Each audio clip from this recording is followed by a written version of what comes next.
Good morning. My name is Tommy Demopoulos.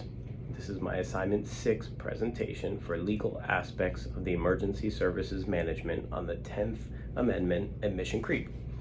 So what is the 10th Amendment? This states the powers not delegated to the United States by the Constitution nor prohibited to the states are reserved to the states respectively or to the people. This is meant to acknowledge the relationship between the state and the federal government, but to keep the powers with the states and the people until they're delegated to the federal government when the state requests their assistance, only when they request their assistance, not before. The 10th Amendment provides the states with permission to create and enforce laws pertaining to public safety to include mandatory evacuations. Depending on the type of the threat, the city or county may order residents residing within a specific geographical location to evacuate for hazards such as a storm surge. I do not believe a resident has a right under the 10th Amendment to stay in place and violate such evacuation order. I do believe that many municipalities are not willing to arrest people or physically relocate residents violating this evacuation order because of the optics and as well as the staffing levels. Being able to evacuate hundreds of people or tens of people even at that takes time. Where do you put them? That place where you're going to be holding them has to be out of the evacuation area.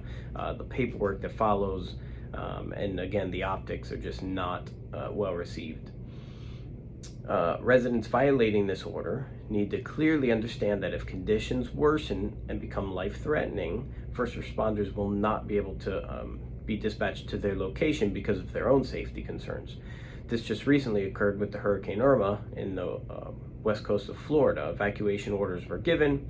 Many did not evacuate, leaving such destruction in its path and led to many fatalities, unfortunately. According to the Stafford Act of 1988, the government can forcibly remove citizens from their homes and not be liable for damages. This is a fine line that the governments may not cross, and although they're called mandatory evacuations, they may not cross those lines. They are not sending law enforcement house to house and forcibly remove residents. Aristotle said, "Perhaps the government can be absolved of liability if its actions are deemed to further the common good." I do believe that when these orders are given, that it is for the common good. The government is not out there trying to make residents evacuate, then go steal their homes or make them evacuate just for a much unneeded burden. It truly is, they're working with the best information that they have at the moment, and it is for the common good to protect them. I do not believe there's a legitimate need for the U.S. Army or Air National Guard at the state level. Each municipality should be able to handle civil unrests and other emergencies self-sufficiently, or have mutual aid or automatic aid agreements in place to allow other municipalities to assist. I also agree with having the National Guard as a backup in case multiple incidents occur at once, or if it's a large-scale incident, the state is able to supplement that National Guard once the state situation is stabilized.